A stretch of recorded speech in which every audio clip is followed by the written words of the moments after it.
Hello, everyone, and thanks for watching this presentation. I'm Alessandro Margara, professor at Politecnico di Milano, and I will present you how we solved the DEBS 2022 Grand Challenge using Noir, which is a data processing platform we developed at Politecnico. Noir and the results I present come from the work of Luca De Martini and many other students before him, under the supervision of Professor Kugel and myself. So first, let me quickly recall the Grand Challenge problem. Teams were given a real-world dataset with millions of trading events coming from major exchanges, and each event includes a symbol, a price, and a timestamp. The first query requires to compute two quantitative indicators, exponential moving averages, or EMA, 38 and 100, over windows of 5 minutes. The EMA of X on a window WI is defined recursively as a function that takes the last price in the current window, the previous EMA, the one in the previous window, and the value X. So for each symbol, we need the EMA of the previous window to compute the next one. Then query 2 requires to emit a buy or a sell advice when one of the two indicators, one of the two EMAs, overtakes the other one. So the platform we use to solve the problem is Noir. We designed and developed Noir to study the trade-off between ease of use and absolute performance in distributed data processing. In distributed data processing, there is a tension between performance and code complexity. Writing custom code using low-level primitives may bring significant benefits in terms of performance. For example, and you can see here in the graph, using custom MPI code allows developers to optimize the code for the specific problem at hand, but requires manual handling of synchronization, deployment, communication, so it's much more complex. On the other hand, there are data processing platforms that offer simplified programming and execution models to increase productivity. However, they may come at the expense of absolute performance with respect to custom code. Using Apache Flink, we measured up to more than 1 order of magnitude lower performance in some scenarios with respect to optimized MPI programs. So Noir aims to investigate the modeling, design, implementation choices behind distributed data processing platforms and their effects on the trade-off between complexity and performance. The final goal is to improve the performance of today's data processing platforms with little or no added complexity for the developer. Noir builds on a data flow model where a computation is expressed as a sequence of functional transformations. In the figure, arrows represent data and circles are operators that transform input data into output data. At runtime, each operator is instantiated multiple times so that different instances can process independent partitions of the input data set in parallel. For instance, the figure shows 3 concrete instances for each operator. A1, A2, and A3 are 3 instances of A. Developers define how operators process individual data elements, and then the platform automates deployment and communication. Operators are deployed within threads that compete for CPU resources within each machine. They communicate using in-memory channels within one machine and TCP channels across machines. The model is suitable for both bounded datasets, so for batch processing, and unbounded datasets, what is typically called stream processing. While most existing platforms run on a Java virtual machine, Noir is implemented in Rust, a compiled language that provides a high level of abstraction at low costs. Let me mention some aspects that contribute to the expressivity and performance of Noir. Generic and static dispatch. In Rust, developers can express data structures and functions that are generic over one or more types.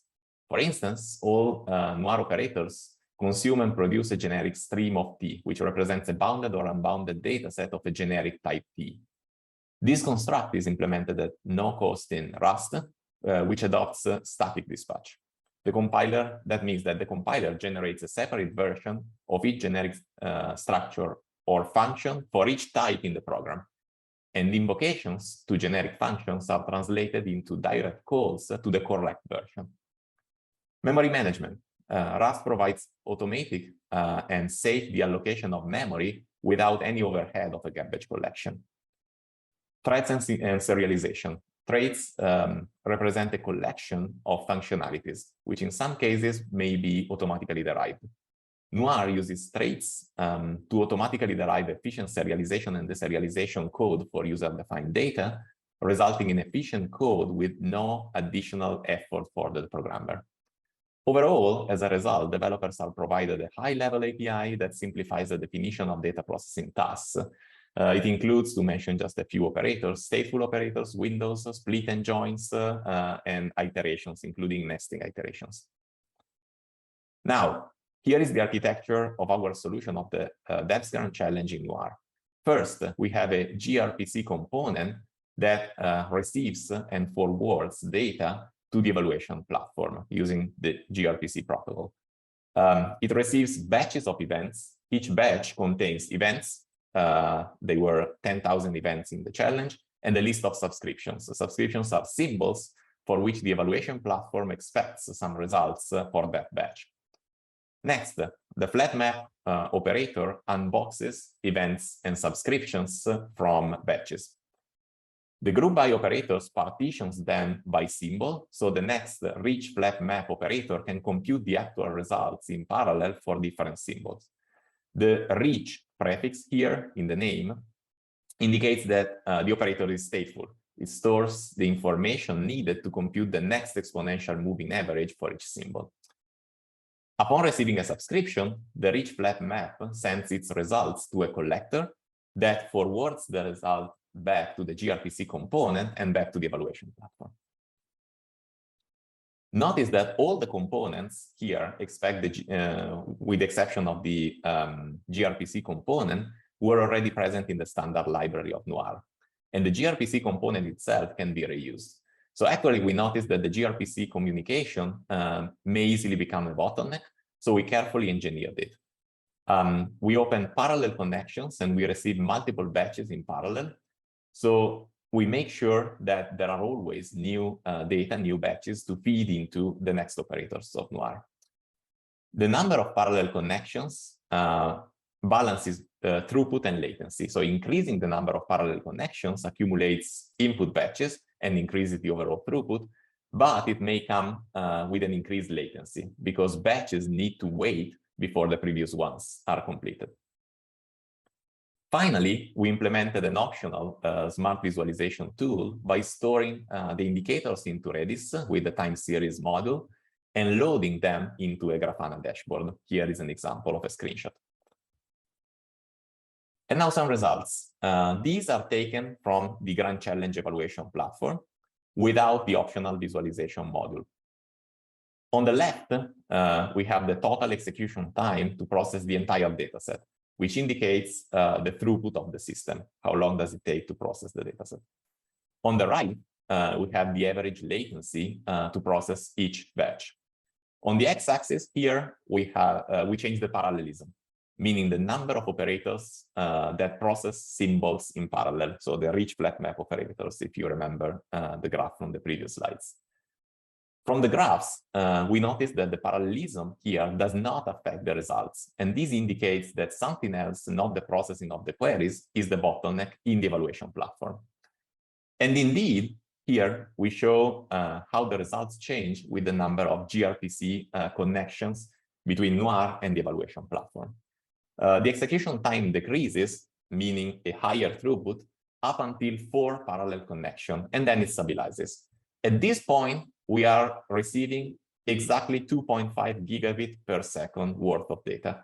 So we suspect that the limit is in the network interface of the evaluation platform, which is limited to 2.5 gigabits per second. The latency increases with the number of parallel connections, as expected. For the challenge, we selected 4 parallel connections as a good trade-off between throughput and latency. Finally, to test the scalability without the bottleneck of the network, we conducted additional experiments by loading the entire dataset in RAM, so avoiding the bottleneck of network communication, and extending the indicators by including more computational expensive ones with respect to the one required by the DEBS Grand challenge.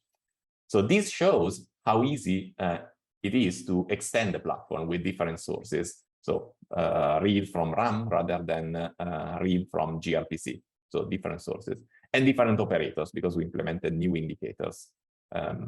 So these graphs show how the execution time changes with the parallelism on an Amazon EC2 instances with 16 virtual cores on the left, and on an ARM M1 Max laptop with 10 cores on the right. In both cases, we notice that Noir scales, in this case, significantly when moving from a parallelism of 1 to a parallelism of 4, and then at a certain point, it flattens out. But that happens when we achieve a maximum throughput of over 1,000 batches, or 10 million events per second on Amazon EC2, and almost 20 million events per second on the laptop. So this concludes my presentation. Thanks a lot for listening, and I'd really be happy to meet you finally in person at DEBS this year and take any questions. Thanks for watching.